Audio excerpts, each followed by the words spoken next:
is Rider Alumni TV. This is the 25th anniversary of the 1994 Frosh Soft Rough Rider football team. Thanks everyone for being here. And Aldo, we'll let you take it off as far as how you got to this team. Thanks, Will, for having us and organizing this event. It's really cool to be able to see all of these guys. Like I'm looking at Shorty, Art, Felipe, Mark, Tony, Milan, Richard, and yourself, and it's really nice to be able to see everybody. It's been a long time since I've seen a lot of the guys, and so I'm just really happy to be here with you. As far as the team and how we started, I actually was my second year of high at Roosevelt, and they had just created the freshman sophomore division. Prior to that, it was the Bs that they had, and Javier Sid, who had been the B coach the previous year, he had been moved up to the varsity staff, and he was going to be running the defense, if I'm not mistaken. And there was an opening, and so our principal at the time, Mr. Ronquillo, rest in peace, Ronquillo asked me if I would be willing to help out. I went, and I had already played for Coach Endow, so I kind of knew what was expected, and because of Endow and Ronquillo, they gave the blessing. Javier Javier was also looking for a replacement, and that's pretty much how I walked into the job. The importance of the freshman sophomore team was that it allowed kids to develop, and it's funny because even today, I don't really like to use the word JV. I like to use the word develop, and my staff, they're like, come on, all of the JV team, and I said, no, they're the development squad, because our job is to develop those kids so that way they're ready to play varsity football. And even when you guys, I remember when you guys were playing football for the first time, I remember Coach Endow, I'll never forget. Coach Endow said, I go, Coach, do you want me to run the same offense you run? And he goes, Aldo, all I want you to do is teach the kids how to block and how to tackle and understand the game of football. If you can do that, you've done your job. And I said, all right, fuck it, let's go. And that's exactly what I did, was just teach you guys. At least we tried, right? We tried to teach you guys the basics of blocking, tackling, and football. And, I think we did a pretty good job of that, but at the end of the day, I think that's really the purpose of the JV game, JV team, right? To develop kids and teach you guys the fundamentals of football. That way, when you guys go to varsity football, you guys are just able to use your talents and do what you got to do, But yeah, that was pretty much, I think that was the foundation of the freshman sophomore team. I think Aldo forgot one thing, because they taught us how to block, how to tackle. They taught us football, and they taught us fucking up downs. Aldo, they have to fuck around. All right, let's talk about the season, Like, what were we gonna talk about? The season or the classic, or what's up? There's nothing wrong with up downs, Richard. Get them chopping. So guys, what I want to do too, let's get your introduction, your number, and your position.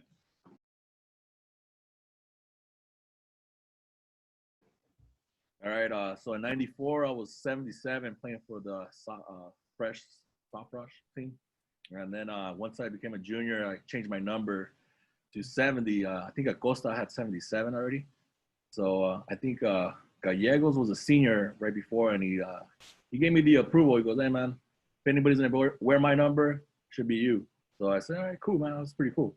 So I said, I'll stick with 70. So 70 was my junior and senior year.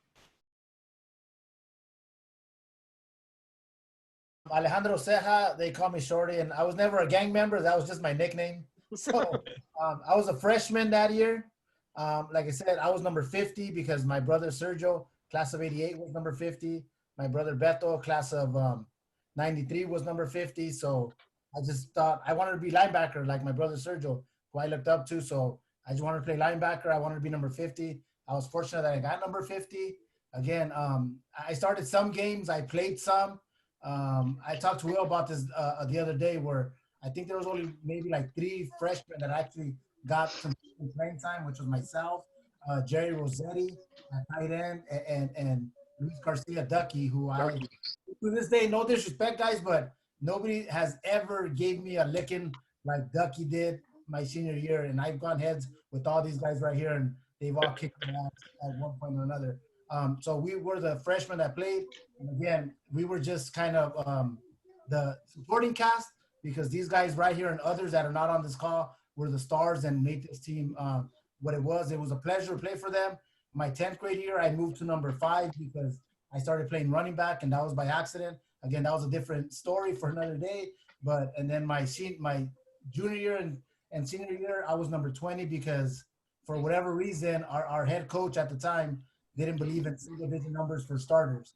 We did have single-digit numbers for some players, but his thing was if you want to be a starter, you're not going to have a single-digit number. So I moved to 20 because that was the open number, and it was just logical from 25 to 20. And that was it. So again, it's a pleasure to see these guys. I haven't seen them in a long time. I hope everybody's doing okay. I hope everybody likes what we're doing right here. Thank you, Will, for what you're doing. Thank you, Aldo, for what you did with us. That was a magical season, and one that, looking at the classic when you put up, it's like that was the first time I was able to watch that game and actually just watch it like almost like a fan. It wasn't in film, it wasn't in anything else, and some of the things that these guys were doing was incredible, and it was amazing. That feeling, like that was the only big Barfield I ever had, but that's a feeling I'm never gonna forget. Even though it was frost off, it still means a lot to me. So thanks. Thank you, Shorty. I'm Vasquez too. I'm Felipe. Mark Vasquez, number 75, frost sophomore year, the first year, and I played guard and some defensive, but mostly guard. Then varsity, I was number 78, and originally came from Hollenbeck and grew up in Wyvenwood.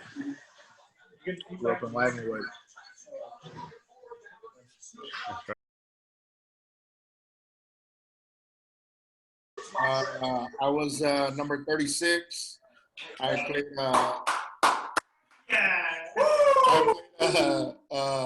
fullback and linebacker, and then I didn't get a chance to see the whole film. I saw part of it. Shit, I forgot I played D-line too. Shit. And then going a little bit back to what Ceja said, I do remember Ducky. I believe Ducky was the first helmet I broke when we went heads. I remember denting his face mask and popping the chin, not the chin strap, but the buckles or the clips for the face mask came off, and he was moving it up and down like a swinging gate kind of thing. I remember that Ducky was one of the hardest hitters I ever got to go heads with. That was pretty fun.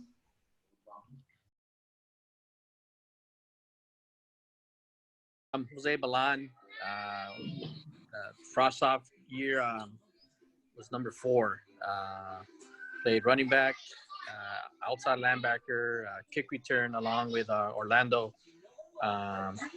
Didn't play at all the junior year. Senior year came back, took over at the end of the season, number 32. I think Robert Martinez was rocking that number at the time, and ended the season in an injury. My background, I come from Sunrise Elementary, as Will had mentioned before, playing after school with Estrada and the other coaches there. Went on and played at the East LA Bobcats for about 4 years, and ended the midget year in the perfect season, 10-0. Won the San Gabriel Valley championship. So that's when I came forward at Roosevelt.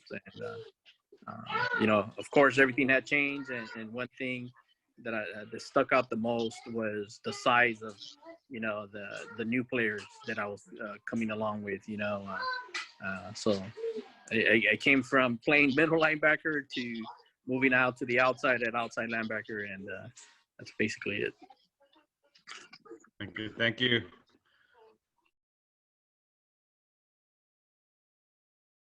What's up, guys? Little R. Torres. I was number 30. I got hurt. I didn't play. Tan tan. No, I got hurt like in the beginning of the season. I was running back and hurt my back. And then I missed like the majority of the season, but I came back towards like the end part of the season and didn't really get a chance to play, but I helped the starters develop their skills in playing, I guess, a secondary or whatever you want to call the dummy squad. Scout team. Scout I don't know what you want to call it.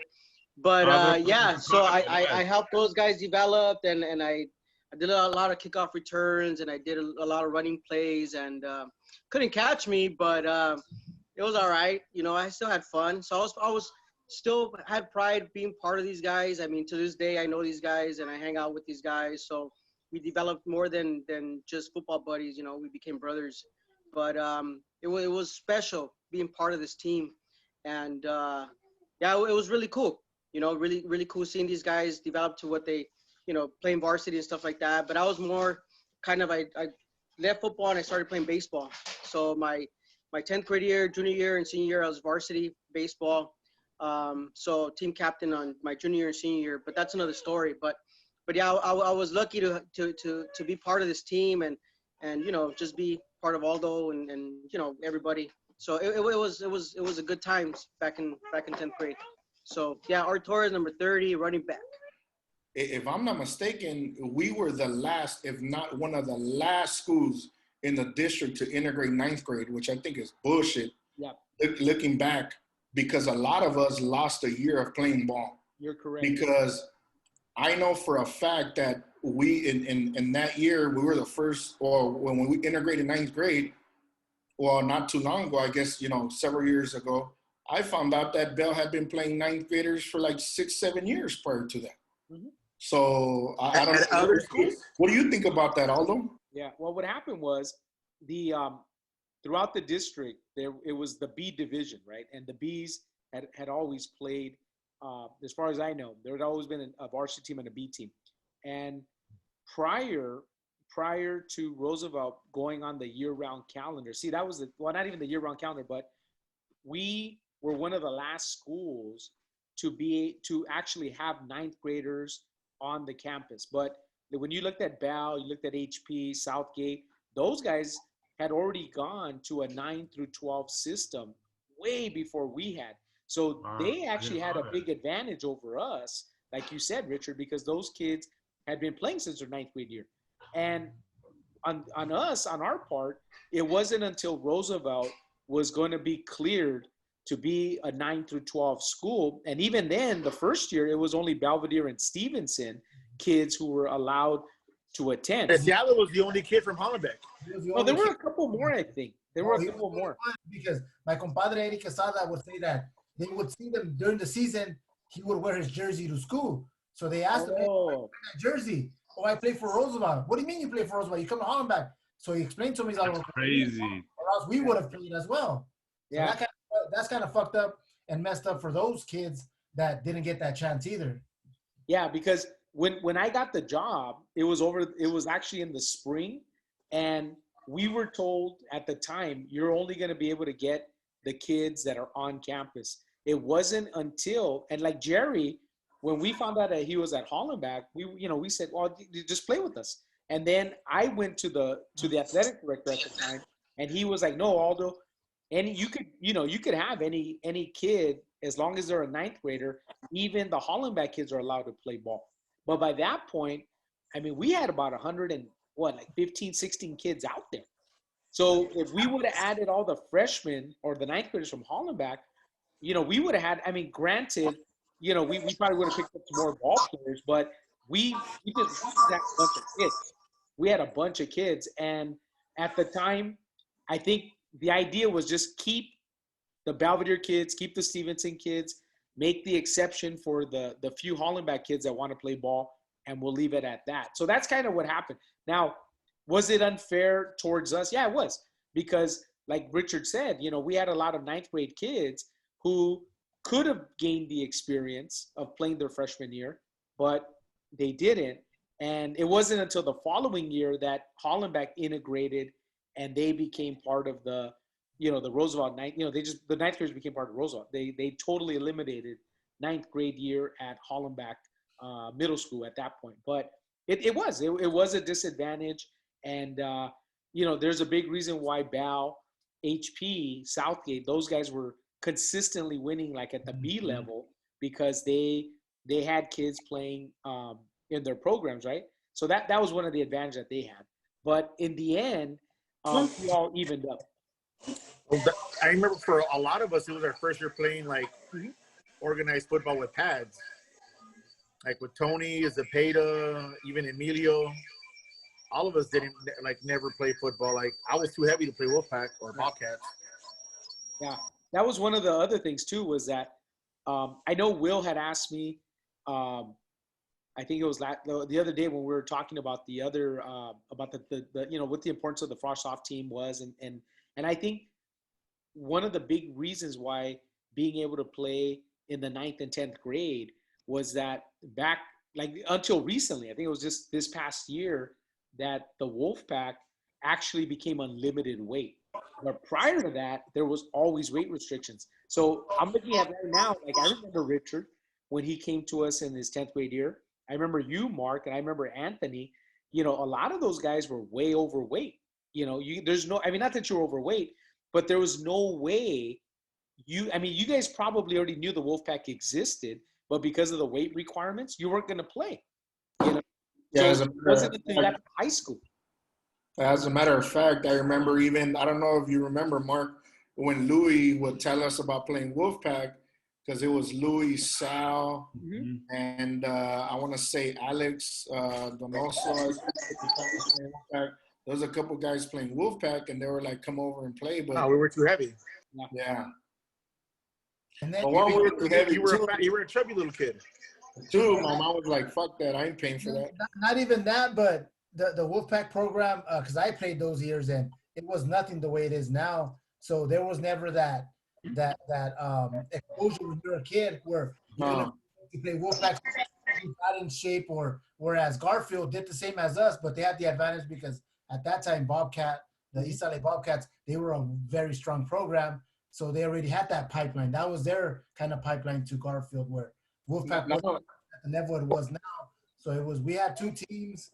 We were in the King Conference. We would get our butts kicked every week. We were known as the soccer team because we were the only Mexicans. That's right. That's what I was going to say too. One of the differences is that Wolfpack was in the King Conference. We played everyone on the west side.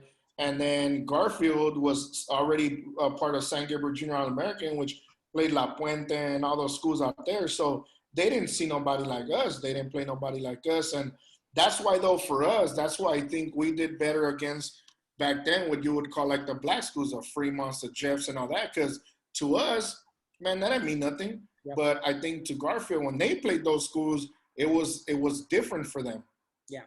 Yeah. And then one thing that I mean, because I grew up in a football family, so my brothers played. You hear about the Killer Bees and all that. But one thing that kind of struck me was, as a kid going to games, elementary and Stevenson as well, once I started playing for Wolfpack, is I would always think like, why is there seniors on the B team? Like that was my thing. And nothing against them, but I always thought like, man, some of these guys are pretty good. They could be helping out the varsity, where now it's like you can only play 9th and 10th grade in the Frosh-Soft, and 11th grade at Huevo, you have to play varsity. So it kind of made guys that had skills, but for whatever reason, they wanted to stay down. Now it made them play varsity. So to me, that made the program that much better, because when I would go to the games, you would see the Bees and you would have seniors there, and like they would be kicking butt, but I would always think like, why wouldn't you be playing varsity where everybody wanted to play? Yeah. And again, nothing against them, but that was my mentality. So I think that's what back then the Frosh-Soft meant, where now you have that pipeline where you play 9th and 10th, and someone would play 9th grade. There were some kids like 3 years varsity quarterback. You do that, but it allowed you to have more kids in varsity for more years. Hey, Aldo. Yes, sir. Do you remember me trying out for tight end? Yes. It's funny because I got a kid right now, a tight end as well.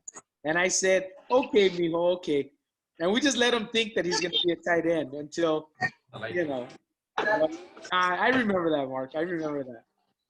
So Aldo, if you want to run the little presentation that we got, it's just stuff that we've already seen, guys, but that we just put together. It also includes a cool article, December 11th, 94. Basically, the changes have come slowly and not without problems, but Roosevelt High School teacher Aldo Parral hopes to continue his work to improve and brighten the 71-year-old school while boosting with student pride. Parral, who teaches English as a second language, became the school's beautification coordinator with the little money from the school's alumni association and help from Principal Henry Ronquillo, LA Councilman Richo Alatorre, and community groups. He recruited students to paint out graffiti, design and paint murals, and pick up trash. Parral, whose efforts were interrupted this fall by his duties at football coach, will restart the beautification project when students return from winter break in January. But already, students at the South Matthews Street School have taken notice of the 23 murals his program was responsible for painting. Aldo, do you want to read your own quote? It doesn't look like a prison anymore. One student told the... I'm sorry, that's actually a student, but see, guys, what students were saying, schools throughout the LA district have suffered from budget cutbacks. Ain't nothing new. Shit, have reduced the number of janitors available for basic maintenance and caused long delays in making simple repairs. Schools often must go without or find other resources for building maintenance. Roosevelt, with 4,600 students, benefited from a celebrity basketball game last May that raised $5,000 for the beautification efforts. Alatorre Field Deputy Rosa Morales coordinated a basketball game who helped secure donations from the community to improve the school. Improvements have included painting the gazebo in the center of the school, planting grass and flowers, and fixing the bleachers in the gym. The entire school was painted inside and out, something that had not been done in 25 years. Shit. The improvements were especially necessary because the school, one of the largest in the district, is also a meeting site for community groups, has an adult school and migrant education and after-school programs, Ronquillo said. There's a lot of wear and tear on an old facility. He said the school never gets to rest. That and the low budgets in the district have brought the cutbacks in maintenance, making it uphill battle just to keep the school maintained. So Parral, 24, a Roosevelt alumnus, took on the task of getting students involved in the school's upkeep. Several students have since graduated, helping paint murals throughout the grounds depicting the school mascot, a Rough Rider, and other school symbols. Some of those have been vandalized, but I'll point out a large painting near the football field that students over the Thanksgiving weekend poured paint and tried to set on fire. Classic. Mostly, though, the students have respected the murals because they know other students have painted them. The effort has not gone without criticism, mostly from teachers and staff who wanted more more students involved in deciding what murals and improvements to make, Parral said. There was a plan to do this, and there was a plan to make the school as best as you can make it, but there was a lot of criticism because of the spontaneity of it. As he reflects on the work and the others have done, Parral points to a mural on the south end of the school in which an airbrush scene depicts two snarling bears and a Rough Rider against a backdrop of the city skyline. The piece took 6 students and 100 hours to complete. I remember that one, although that one was, I think, on the bungalows facing Hollenbeck, I believe that. With the big RH. And then you want to read the last part, Aldo? That's your quote. Sure. This is the one I'm most proud of. Just looking at it reminds me of the kids. It's still not what I want, though. The work's not done. Aldo, do you want to just elaborate on that really quick, on that whole little project and what that meant? Yeah, it was real fun. The principal had asked me to just kind of, do some work on the campus. And usually when you're like one of the first year teachers, those are the ones that they sucker in, right? to do all these extra duties. And I didn't mind, it was Roosevelt, man. I mean, it's like, being at home, you have no issue making your home beautiful because it's yours. And that's the way I always felt about the school. And even now, right, all these years later, I still enjoy being there. I love being there. And I still try my best to, even as I'm walking by, I'll pick up trash, you wouldn't want to see it in your own house. Why would you want to see it somewhere where you work? And that's kind of always been my attitude. But yeah, it was a cool article and a good experience. And That's pretty much it, Will. Yeah, that's pretty much it. Cool.